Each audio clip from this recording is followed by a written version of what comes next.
Welcome in everybody to the KC Sports Report. I'm your host Michael Darcy, and today I'm joined by Michael Hepner, and we're going to preview the Super Bowl between the San Francisco 49ers and the Kansas City Chiefs.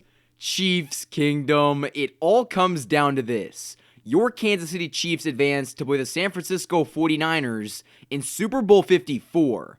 Chiefs Kingdom, I am absolutely thrilled for this game. To see the Chiefs finally make it back to the Super Bowl after a 50-year drought was absolutely incredible, but we have not won it yet. We still have one game to go.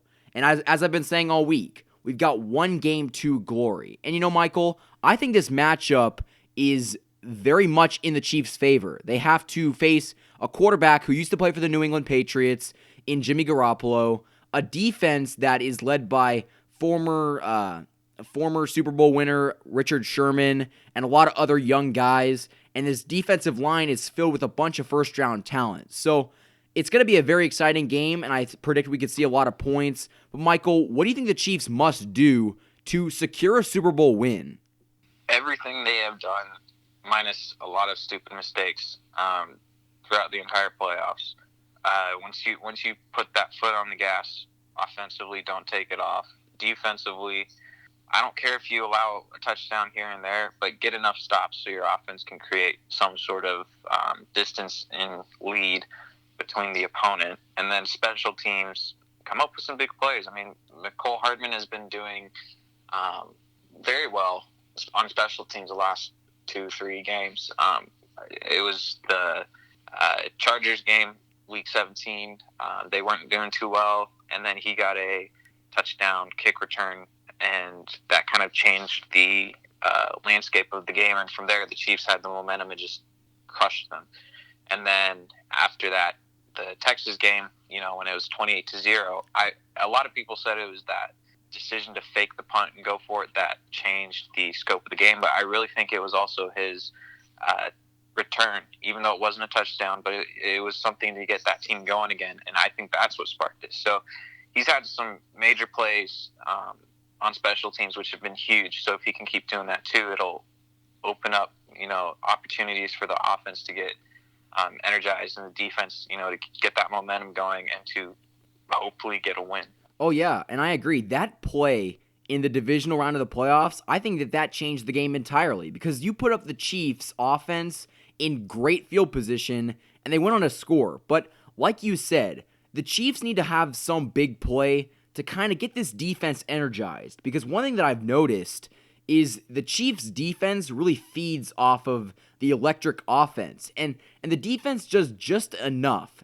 And that's kind of what I think that Andy Reid and Steve Spagnuolo have been preaching. Do your job and just do enough. And so far we've seen this Chiefs defense step up in monumental ways. I mean, Dirty Dan Sorensen has made some great plays over the last few weeks, and I'm pretty confident in saying the Chiefs could not have won those games without him. But it's not just him.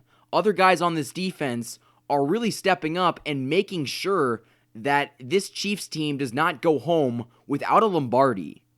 Yeah, I mean, Wilson has really stepped up. Hitchens is playing great. Honey Badger is really he's been huge. He's all pro for a reason. I mean, he is an absolute beast. I think he's playing the best football of his career. Yeah, he definitely should have made the Pro Bowl this year. I was kind of off the I didn't understand why people were saying he should have gone to the Pro Bowl because I was like, he didn't really necessarily have a big season, but like considering what he's done, it's a new team. It's they're going through this phase of trying to get new schemes figured out for the defense and trying to gel everything, which it did, and he's been a huge component to that.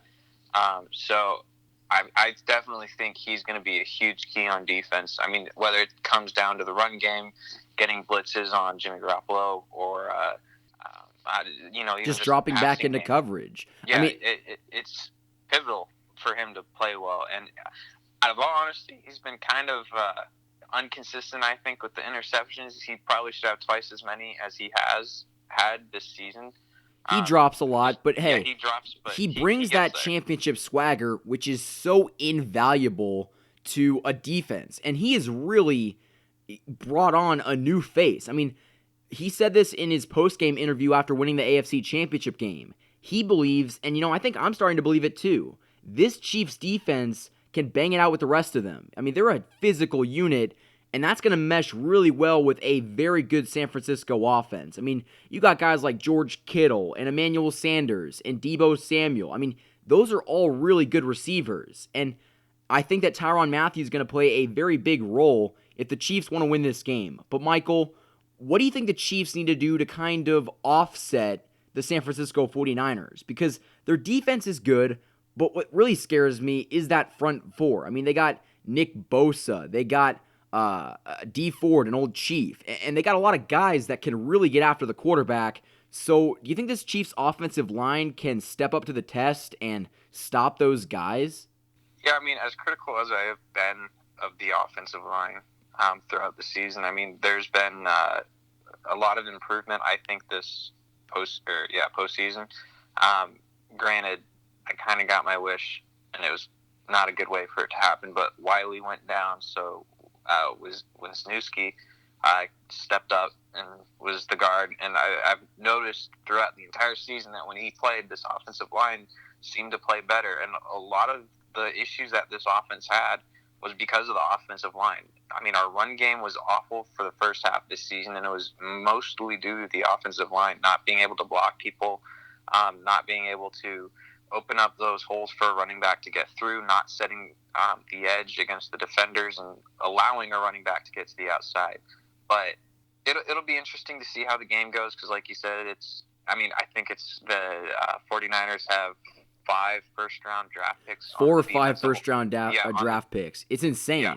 I mean, I've always been under the impression if the Chiefs can give Mahomes a clean pocket and make sure that he very rarely gets touched, they're not losing this game. I mean, if you give Mahomes time, he will pick apart any defense. And if the 49ers play zone coverage with Tyreek Hill and Mecole Hardman, it is over. I mean, they're just going to run crossing routes that's going to send Richard Sherman into a coma. I mean, the Chiefs have the advantage speed-wise. I think that the 49ers secondary is not equipped to keep up with the Chiefs receivers. So, like I've been saying, if Mahomes gets that kind of time, he's going to pick them apart.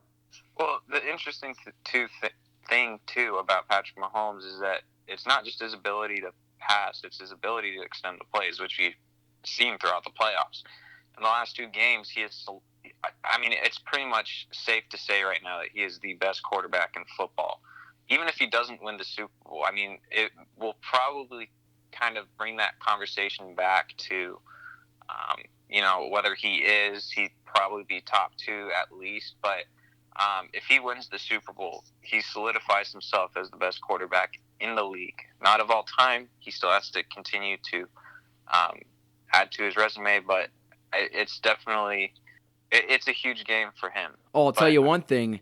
This is where Patrick Mahomes' legacy starts. If he wins this game, he's in a great spot to go down as one of the greatest of all time. And I'm not ashamed saying that. What we've seen from him in just 2 seasons as a starter is like Michael Jordan-esque. He took his team to the AFC Championship game in his first season as a starter. In his second season, he took him to the Super Bowl and has a chance of winning it. You can't say that about anyone else. Yeah, and I think one thing that a lot of people, most people who understand football, and I'm talking like players, understand that he has a very high football IQ, and it's very rare for someone of his age, only 2 years in the league.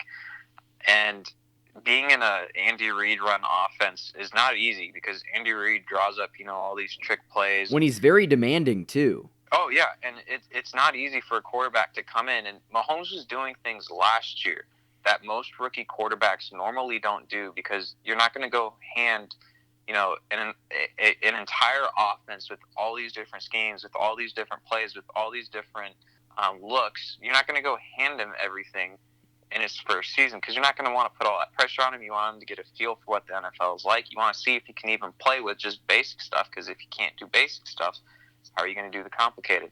But Mahomes is really just, every time he plays, everyone is just in awe of what he can do.